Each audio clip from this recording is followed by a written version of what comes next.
What's up, everybody who's watching this show or Cam? Um, Back again. Hashtag MMA Cam number 11. Was hoping to have something special for this particular installment. And for the rest of my Cam entries or whatever you want to call them. But didn't work out. So I'm gonna go ahead and get into the preview for UFC 165, the main event, my heavyweight championship bout between Jon Jones and Alexander Gustafsson. Um, yeah, so diving into it, want to take the champion first. Um, 18-1. That one loss is not really a loss. Um, Disqualification via illegal strikes. Matt Hamill, well, versus Matt Hamill. He was on his way to winning that fight. Champion Jon Jones is a real deal. Make no mistakes about it. Um, he he he's very well rounded. Greg Jackson has done a really good job with him, taking advantage of his length in a division where the top guys for a long time not really very rangy fighters. So a guy like Jon Jones, who is very skinny build, um, or was, now he's kind of filled out in his upper body. Legs are still skinny, but he's got a very strong base. So Greg Jackson, rounding him out, and he's got Mike Winklejohn helping him with his kickboxing, and they just done an amazing job with him.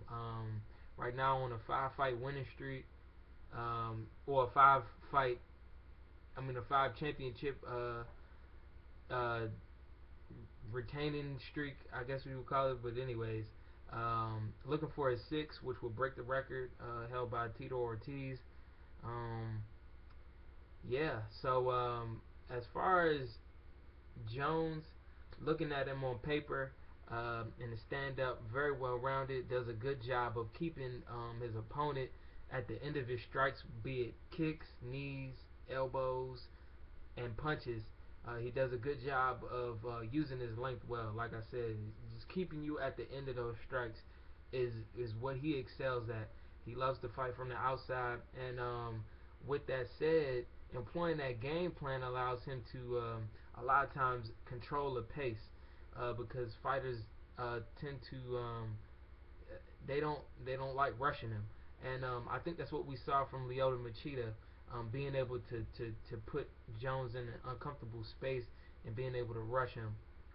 Um, and inside the clinch in close quarters, I think inside the clinch is where he really excels, getting trips and really just overpowering. Chael Sonnen, after his fight with Jon Jones, actually came out and said, it's like fighting a bear when you're in there against Jon Jones. Now, it's not necessarily. I don't want to say it's, he's like physically strong. He's just very good at finding points of leverage and being able to move you. And it's not like he's exceptionally strong. He's just very athletic and can find good angles to muscle you with. And he doesn't expend. He does a good job of being economical with his energy. Um, so when he's in there, he's not really, trying overly hard to get you down to the ground. He does it with great technique. So his I think the most underrated aspect of Jon Jones' game is his unorthodox submissions. They come from weird angles, and um, he almost surprises you with some of the stuff that he can do. Especially I think it was that guillotine choke, or the choke that he put Machida away with was pretty was different. I don't know. I don't know how to explain it. Not really gonna get into it in this video, but he does a very good job of surprising you, especially well, with the holds that he can get you in. Um, in this fight, I've seen him upload a couple of training vids lately, leading up to this fight, and I think he's really working on his boxing technique. The problem with that is the problem with that, or the problem I see in that is leading up to fights, you can only learn a certain amount of techniques to employ. A lot of this stuff becomes second nature. It's not really ingrained in you like the wrestling is inside of John Jones.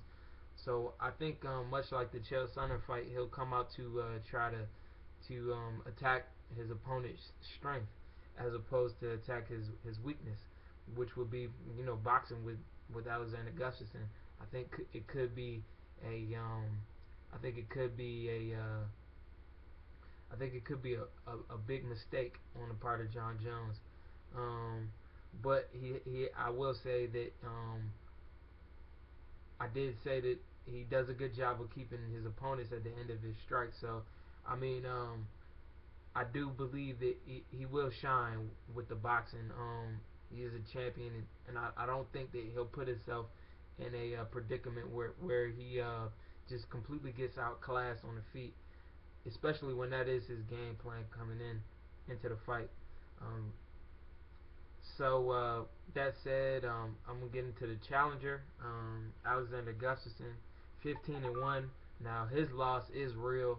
Um, he lost via submission to Phil Davis, and since then he's been on a tear. Um, his last two fights, to me, were ones where I feel like he's really polished a lot of things in his game. He's looked a lot more well-rounded out there as opposed to just a striker that's trying to keep the fight standing. He's gotten takedowns against guys like Shogun, and he's not afraid to go to the ground. Um, he's training with Mark Munoz, guys over at Lions MMA, Eric Del Fiero, Phil Davis. I'm hearing a lot of good things about him. I actually watched an interview yesterday with Dana White. I think it was from a year ago, but he was talking about Forrest Griffin, how he was training with Alexander Gustafsson. He's just like, this guy's amazing. I heard that he's having a hard time finding sparring partners, um, just to come in and spar with him. Um, so that said, jumping into the challenger's strengths is pretty much the same as far as the stand-up goes. He does a good job of keeping his opponent at the end of his strikes. But the thing that sets him apart from John Jones is his ability to get in and out and his fluid movement on the feet. He looks like a lightweight with his movement. Um, he he he stays on his toes a lot, and he moves very fast for a guy that's over 6'3". I think he's about 6'3" and a half, close to 6'4". Um, and his reach has been clarified by himself in the press conference phone call. He said that it was 81 inches. So I think with his arms being a little bit longer than people really anticipated or really believed that they were, he does a really good job of being very crisp, because guys usually with long arms, much like John Jones, are very awkward when they're trying to strike in close quarters, which is where I feel that Alexander Gustafsson's advantage on the feet lies. I think that if he can if he can do a good job of getting in and out against John Jones, I think he'll have great success. Now, another point that I want to make about Alexander Gustafsson is, in all of his fights in the UFC, he's either hurt his opponent or finished them. In all fights except one where he lost against Phil Davis, he did not have the opportunity to hurt him on the feet. Against Cyril Diabate, most of these most of these fights, he's hurt the opponent in the first round, with the opportunity to finish, especially against Thiago Silva and Shogun. Um, Matt Hamill, he didn't. He hurt him in the second, or finished him in the second. Didn't hurt him leading up to that, but he's he's he's a fast starter. Is my point with that, and I think that John Jones will be looking to earlier, or he'll be looking to weather an early storm from Alexander Gustafsson. But yeah, I think that Alexander Gustafsson has a real chance at winning this fight. Not even just a real chance. I would pick him in this fight, and that's what I'm getting ready to get into. I think that John Jones may make a mistake in standing with him. I think that he needs to slow this pace, because what he wants to do is use his range of motion and movement to get in and out and evade what John Jones wants to throw at him. Because I think that with two fighters that are tall like these two guys, um, it could almost cancel each other out. You know, he they're both fighting at ranges where they can hit each other. Um, I think that Alexander Gustafsson wins that battle on the feet.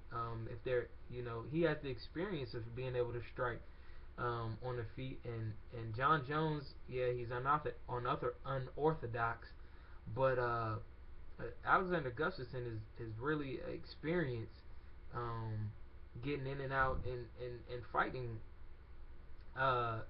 these type of battles. So, um, I think that um, the problem comes when Alexander Gustafsson is looking to get away from John Jones, when he's trying to sprawl, or trying to disengage from the clinch, because that is where he does not want to be. If John Jones can get this fight to the ground, it could seriously be over that quickly. But I think that Gustafsson has the strength to avoid the clinch, sprawl, and make this a stand up war. Um, Another thing is, John Jones does not have exceptional power on the feet, and even if he did, I'd be hesitant to say that he knocks him out on the feet. John Jones Alexander Gustafsson has a chin. Um, People don't realize that he's never been hurt in a fight. We've seen him take some really good shots. I mean, flush shots, and he's walked right through them. Um, he's gonna be a hard guy to knock out. And I don't think that John Jones knows. Well, maybe he does, but if you attempting to stand with a guy, you obviously have some type of confidence that you can hurt him on the feet, and I don't think he can hurt. I don't think he can hurt Gustafsson. Honestly, I see maybe one or two guys that can. I mean, anybody can hurt anyone on any given night, but out of the top five, I probably give maybe two or three guys a maybe at hurting Gustafsson. He's taking some good shots, and I just don't see John Jones being that guy. He doesn't have one punch knockout power, but he may be able to get him with a couple of elbows. So I have Gustafsson here winning by KO. I think he becomes new champion, and with that, I think that he takes on Glover Teixeira next, and yeah, the 205 division becomes very interesting after this, because you got Cormier dropping down and things like that. But I'm so excited about this event. Can't wait. Uh, Follow me on Twitter at #MMA. Also, go follow me on WordPress, #MMA.wordpress.com. Look out for some more preview vids I'm gonna do for the undercard fights for UFC 165 also. And yeah, so see y'all hopefully before Saturday. That's September 21st, I believe. So until next time, take care.